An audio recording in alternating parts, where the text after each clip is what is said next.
Be me, Jenna. Living in the city, doing my thing. Got a decent job in marketing. Nothing spectacular, but it pays the bills for my overpriced apartment. Consider myself pretty aware of the world, you know? I read, I stay informed, I have strong opinions about social justice. My best friend, Aeneas, is on the same wavelength. We spend a lot of time together, mostly grabbing coffee and talking about how messed up everything is. So, a few months back, maybe it was a Tuesday or Wednesday afternoon, we were at our usual spot. It's one of those generic minimalist coffee shops with light wood furniture and ridiculously expensive oat milk lattes. I was scrolling through some news site on my laptop, just killing time before a late meeting. Anais was doing the same on her phone. The place was pretty quiet, just the low hum of the espresso machine and some guy typing loudly on his keyboard. I came across this article, a think piece about the rise of MGTOW. The headline was something dramatic, like "The Silent Retreat of Men and Why It's a Red Flag for Society." I chuckled and turned the laptop toward Aeneas. She leaned over, read the headline, and rolled her eyes so hard I thought they'd get stuck. I started reading parts of it out loud, doing a dramatic, whiny voice for effect.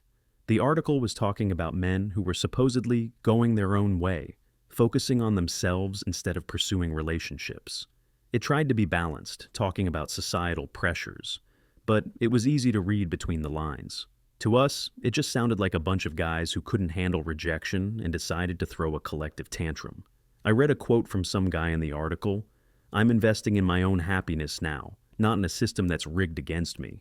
Aeneas snorted into her coffee. She said it was the most pathetic cope she'd ever heard. It's not that the system is rigged, it's that their personalities are terrible. I agreed, adding that it was just weaponized mediocrity. They couldn't compete, so they were taking their ball and going home. We started riffing on it, getting louder, not really caring if anyone heard, imagining what their lives must be like. Probably basements filled with empty energy drink cans and dirty laundry, spending all their time online, complaining about women in some echo chamber. The author of the article was trying to paint it as some kind of complex social phenomenon. We saw it as peak toxic masculinity, just curdled into a new, sadder form. Instead of being aggressive and loud, it was passive-aggressive and sulking. Aeneas said she'd rather deal with an outright jerk than one of these guys who wallow in self-pity. At least the jerk is honest about who he is. We were having a good laugh at their expense. It felt righteous in a way. We were punching up at a group of men who clearly had a problem with women like us. Confident, independent women who don't need a man to validate them. The whole conversation probably lasted 20 minutes. We were about to close the laptop and talk about something else when Anais suddenly stopped scrolling on her phone. She held it up, her expression a mix of amusement and disbelief. It was a picture on some social media feed. 4 guys standing in front of what looked like a large, open garage door. They were all smiling, looking relaxed. But Aeneas was pointing at one guy in particular. He was standing slightly to the side, leaning against the frame. He looked familiar. Then it clicked. It was Dorian. We hadn't seen or heard from him since we all left college years ago. Dorian was the definition of a nice guy back then, not in a good way. He was always just around.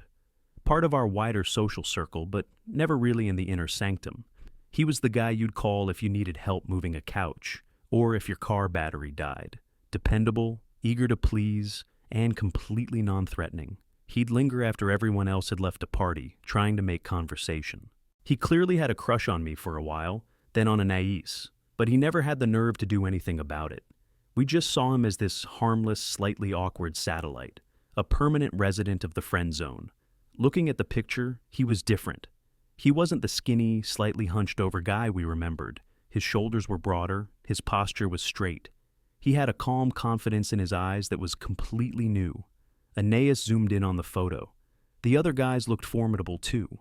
One was built like a lumberjack. Another looked like a tech nerd who actually lifted weights. The fourth one had a sharp, intense look, like a wolf in a suit.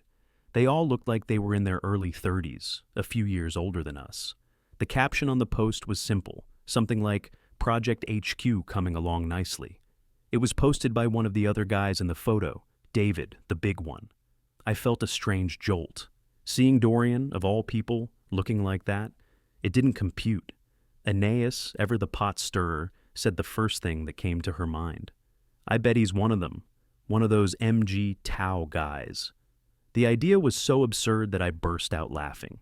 Dorian, the ultimate people pleaser, the guy who would apologize if you bumped into him, joining a movement of men who supposedly hate women? It was impossible, but the more I thought about it, the more the idea burrowed into my brain. He had dropped off the face of the earth after college. No texts, no awkward social media comments. Just gone. Maybe something snapped in him. Maybe all those years of being the nice guy and getting nowhere finally broke him. A wicked little idea started to form in my head. It was perfect. I looked at Anais, a grin spreading across my face. I told her we had to find out. We had to see this for ourselves. It would be a social experiment, a field trip. We would go on a little safari to observe the sad, self-exiled male in his natural habitat. The sheer comedic potential was too good to pass up. Anais loved the idea immediately. Her eyes lit up with the promise of drama. Our mission was clear. Find Dorian and his merry band of rejected men and see what their MGTOW lifestyle really looked like. We expected a tragedy, but we were ready to play it as a comedy. Finding them wasn't even that hard. Anais, who has skills that could land her a job at the CIA, went to work. The guy who posted the photo, David, had a business page linked in his profile. It was for custom furniture, high-end, expensive-looking stuff. The page had an address listed for a workshop. It was on the industrial outskirts of the city, about a 40-minute drive from us. Perfect. We planned it for the following Saturday. The drive over was filled with jokes and speculation. We built up this whole narrative in our heads. We'd show up and find them sitting on milk crates, playing video games on a dusty TV. The air would be thick with the smell of stale pizza and despair. Maybe they'd have a whiteboard with a list of rules for their man club, like no girls allowed, and rule number 1, complain about the friend zone. We'd pretend we were lost, or that we were looking for a different business. We'd act all sweet and innocent just to see their reaction. Would they be hostile? Awkward? Would they try to preach their weird gospel to us? I had my phone ready to surreptitiously record a few video clips for our private group chat. The anticipation was delicious. It felt like we were about to pull the curtain back and expose the whole thing for the pathetic sham we knew it was. As we got closer, the scenery changed. The trendy cafes and boutiques gave way to warehouses, chain-link fences, and rows of identical-looking business units. The GPS told us to turn into a newly developed complex. It was surprisingly clean and modern, not the grimy, run-down industrial park I had pictured. We found the unit number. My heart started beating a little faster. The moment of truth was here. We parked the car a short distance away, watching. The front of the unit was a large, frosted glass door, and an even larger, sleek black roll-up garage door. It looked more like a trendy tech startup than a dusty workshop. There was no sign of life from the outside. Maybe they weren't there. Just as I was about to suggest we leave, the big roll-up door started to move. It rose smoothly and silently, revealing the inside. And we just sat there in the car, mouths slightly agape. It was not what we expected, not even close. The space inside was huge, bright, and impeccably organized. It looked like something out of a magazine. One entire wall was exposed brick. The other was clean white drywall. The polished concrete floor shone under the bright overhead lights.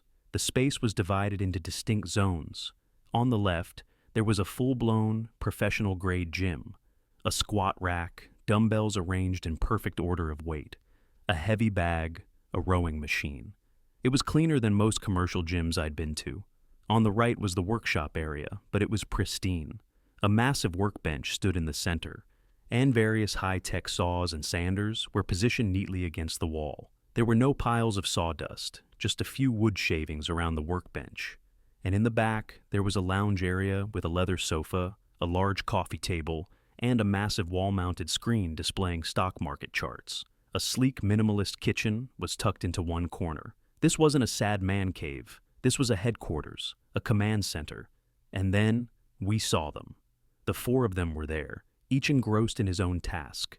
David, the big guy, was in the workshop area. He was wearing a simple t-shirt and safety glasses, focused on a massive slab of dark wood on the workbench. He moved with a quiet confidence, his movements precise and efficient. He wasn't just a brute, he was a craftsman, In the tech corner, a guy we later learned was named Gustav was sitting in front of a 3-monitor setup. He had headphones on, and his fingers were flying across the keyboard. He was completely in the zone, building some kind of digital world. By the stock market screen, the intense-looking one, Fisher, was on the phone. He was pacing slowly, speaking in a low, calm voice, but his words carried an authority that was unmistakable. He was talking numbers, percentages, and market caps. And then there was Dorian. He was in the gym area. He was finishing a set of pull-ups. His back muscles moved under his shirt, and he lowered himself with controlled strength. There was no grunting, no showing off, just disciplined effort. He grabbed a towel, wiped his face, and took a sip from a water bottle. He then walked over to a large whiteboard that was covered in what looked like project plans and timelines.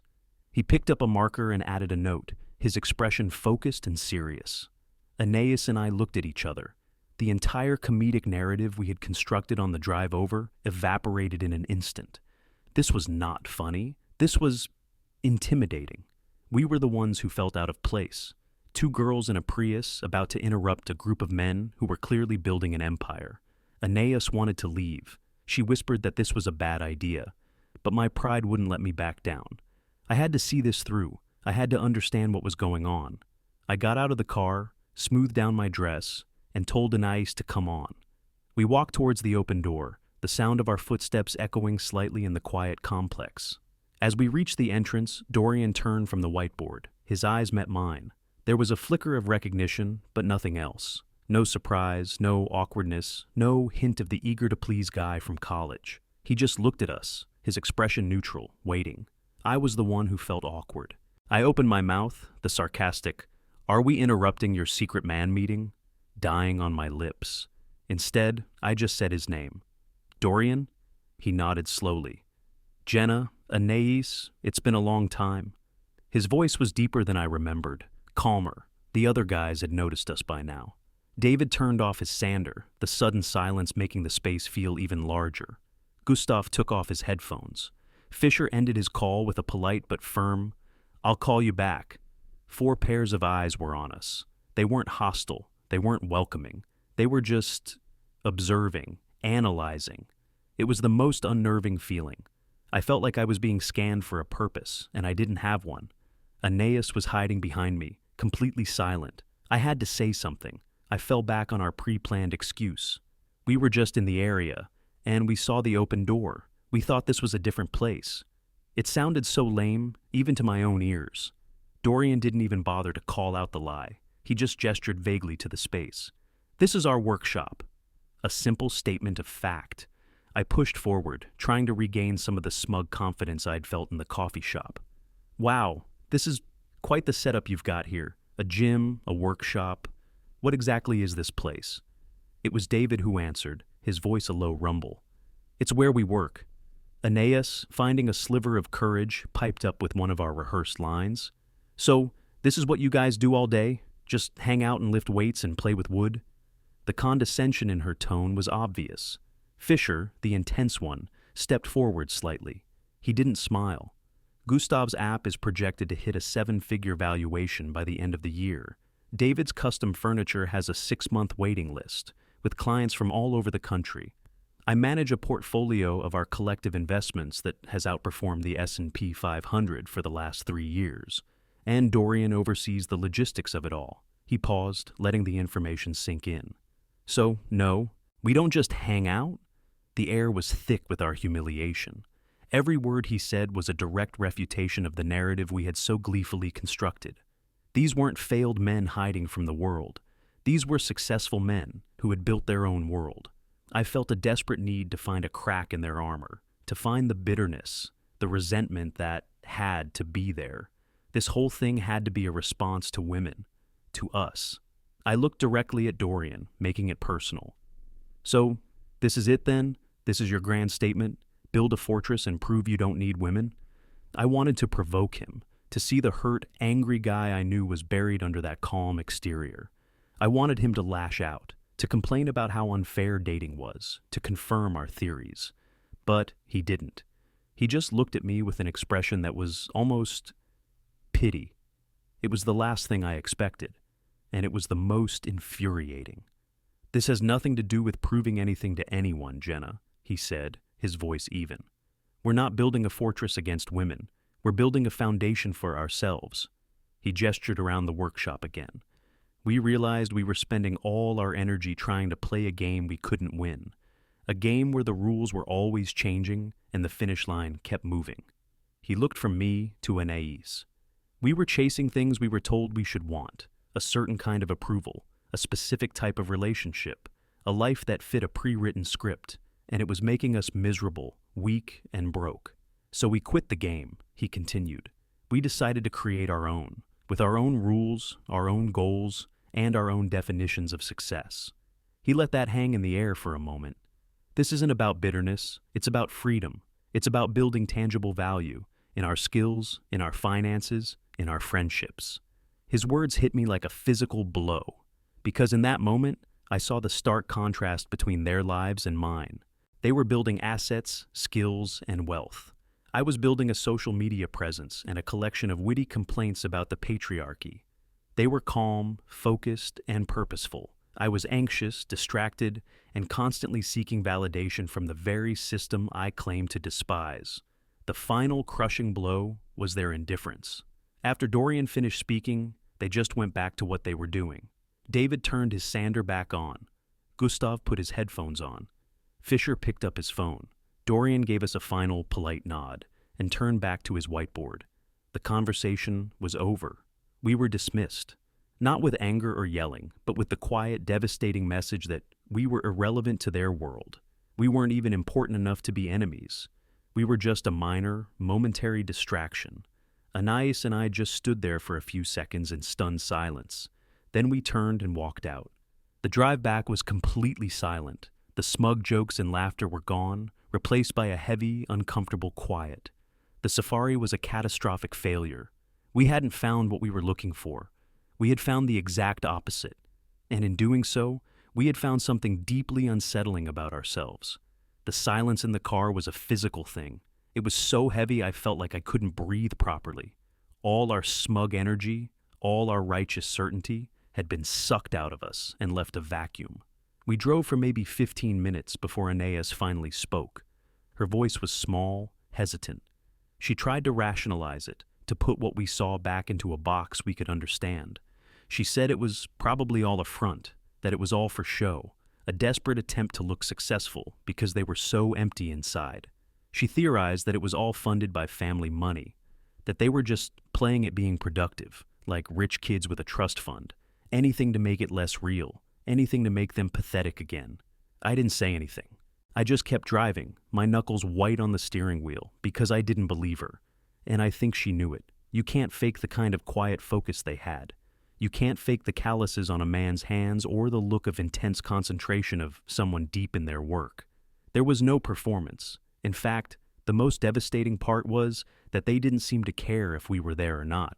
We weren't the audience. We had just stumbled onto their stage by mistake. When Anais saw I wasn't agreeing with her, she got defensive.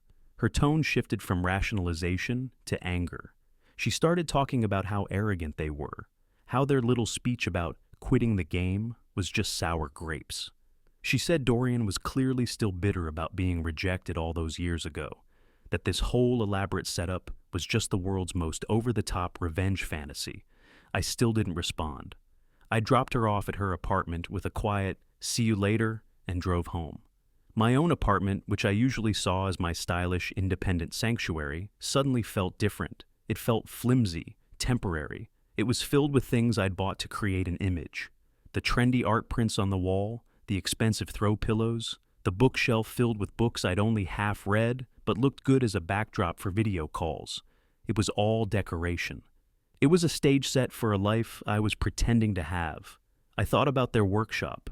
Everything in that space had a purpose. The gym equipment was for building strength. The tools were for creating tangible objects of value. The computers were for building digital products. The stock charts were for growing wealth. It was a place of production. My apartment was a place of consumption. Dorian's words echoed in my head. We were spending all our energy trying to play a game we couldn't win. That night, I couldn't sleep. I kept thinking about the game, and I started to see it everywhere. My job in marketing was the game. My whole career was about convincing people to buy things they didn't need to project an image to people they didn't know. It was about manufacturing desire and insecurity. My social life was the game. Going to the right brunch spots, posting the perfectly curated photos, crafting witty, sarcastic captions that showed how clever and detached I was. My dating life was the absolute final boss of the game, swiping through hundreds of faces on apps, trying to present the most appealing version of myself. Going on dates that felt like job interviews, both of us trying to sell ourselves while simultaneously looking for flaws in the other person. It was all a performance, a massive, exhausting, expensive performance. And what was the prize for winning? A partner who was also playing the game? A slightly nicer apartment? More likes? It suddenly felt like a hollow victory. The next few weeks were strange. It was like a switch had been flipped in my brain. I started seeing everything through this new filter. At work, during a meeting, one of my female bosses was talking about a new campaign. She used a lot of buzzwords like empowerment and authenticity to describe a product that was basically just a new brand of flavored water. A year ago, I would have nodded along, inspired. Now, it just sounded like meaningless noise. I looked at the male employees in the room. They were silent, nodding politely. I used to interpret that silence as them being disengaged or complicit in their privilege. Now, I saw it as exhaustion. They were just trying to survive the meeting without saying the wrong thing and getting called into HR. They had already quit the game, at least emotionally. They were just showing up to collect a paycheck. My friendship with Aeneas started to feel the strain. She kept trying to bring up Dorian and his friends, her tone always dripping with mockery. She had settled on a narrative she liked. They were a cult of sad men who were afraid of strong women. It was her coping mechanism. It allowed her to dismiss them and feel superior again. One evening we were out with a few other friends. Aeneas was telling the story, embellishing it for comedic effect. She described the men as weird survivalists, probably prepping for the apocalypse. Everyone laughed, but I didn't. I just quietly stirred my drink. Aeneas noticed. Later, when we were alone, she confronted me about it. She asked why I was being so quiet, why I didn't back her up. I told her I just didn't think it was that funny. I said that, honestly, what they were doing was kind of impressive. She looked at me like I had just grown a second head. She accused me of being brainwashed. She asked if I had a crush on Dorian now that he had muscles. Her arguments were all personal attacks, because she couldn't attack the substance of what they'd built. The conversation got heated. I tried to explain my perspective. I told her I was just tired of the constant outrage, the constant complaining. I asked her, what are we actually building, besides a list of grievances? That was the wrong thing to say. She said I was internalizing misogyny, that I was betraying the cause by sympathizing with the other side. The conversation ended badly. We didn't speak for a week after that. During that week, I did something I hadn't done in years. I took a hard look at my finances. I always told myself I was bad with money, which was just an excuse for my impulsive spending. I calculated how much I spent each month on things that were part of the game.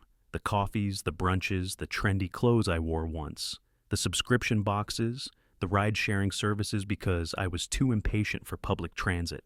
The total was sickening. It was a huge chunk of my income, all going towards maintaining an image. I thought of Fisher, the intense guy standing in front of his stock charts. He was taking money and turning it into more money. I was taking money and turning it into disposable experiences and depreciating assets. I saw an ad online for a personal finance workshop, a free introductory session. On a whim, I signed up. I went that weekend. The room was full of people like me, people who had woken up one day and realized they were running on a hamster wheel. The instructor talked about the difference between assets and liabilities, about building systems for wealth instead of just trading time for money. It wasn't rocket science, but it was presented in a way that finally clicked. It was the same philosophy Dorian and his friends were applying to their entire lives. Build a solid foundation first. The final break with Aeneas happened a few days later. She posted a meme on her social media. It was one of those generic ones, a picture of a lioness with a caption like, "A queen is not afraid to walk alone because she knows the jungle is more afraid of her." But in the comments section, she wrote a long tirade. She didn't use names, but it was obviously about Dorian and his friends. She wrote about men who were too weak to handle a strong woman, so they ran away to their little clubhouses to cry together. She called them man babies and said that their supposed self-improvement was just a mask for their deep-seated insecurity and hatred of women. It was vicious, and it was dishonest. It wasn't just an opinion anymore. It was a deliberate attempt to malign them, to paint them as villains to her online followers. I couldn't let it go. I called her. I didn't yell. I was calm. I asked her why she was so obsessed with them, why she felt the need to publicly tear them down when they were just living their lives and not bothering anyone. They are bothering people, she shot back. They're a threat. What if all men decided to do that? Just check out? Who would be left to build society, to support families? And then the real truth came out. They're supposed to be trying to win us over, she said, her voice cracking with a strange mix of anger and desperation. They're supposed to want our approval. That's how it works. By refusing to play, they're spitting in our faces. They're saying we're not worth the effort. There it was, the raw, unfiltered core of her anger. It wasn't about social justice or toxic masculinity. It was about power. She, and women like her, were used to being the gatekeepers of male validation. Their approval was the prize. Dorian and his friends had simply declared that the prize wasn't worth the cost of the game, and in doing so, they had taken away her power.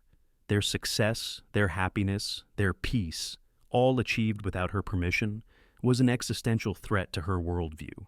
If men could be happy and successful without them, then what was their leverage? I finally understood. I told her I couldn't be a part of that anymore, that her worldview was based on needing men to be weak so she could feel strong. She called me a traitor, and that was the last time we ever spoke. Losing a best friend hurts, but the relief I felt afterward was profound. It was like I had been carrying a heavy weight for years without even realizing it. My life is different now. It's quieter. I deleted the dating apps. I muted most of my social media. I started a budget and an investment account. I moved into a smaller, cheaper apartment. I started using the extra money and time to learn new skills. I'm taking an online course in project management. I started learning how to cook properly instead of relying on takeout. I'm building things, small things, a savings account, a new skill set, a sense of peace. I'm not a man. I'm not going my own way in the same sense they are. But I did learn something from them. I learned that the only way to win the game is to stop playing. You have to build your own foundation. You have to create your own value. You have to define your own success. I never saw Dorian or his friends again. I have no idea what they're doing now, but I have a feeling they're doing just fine. They were the antagonists of the story Aeneas and I told ourselves. But in the end, they were just the catalyst for my own. They showed me the cage, and I was the one who had to find the courage to open the door. I'm still building my foundation, but for the first time in a long time, it feels solid under my feet.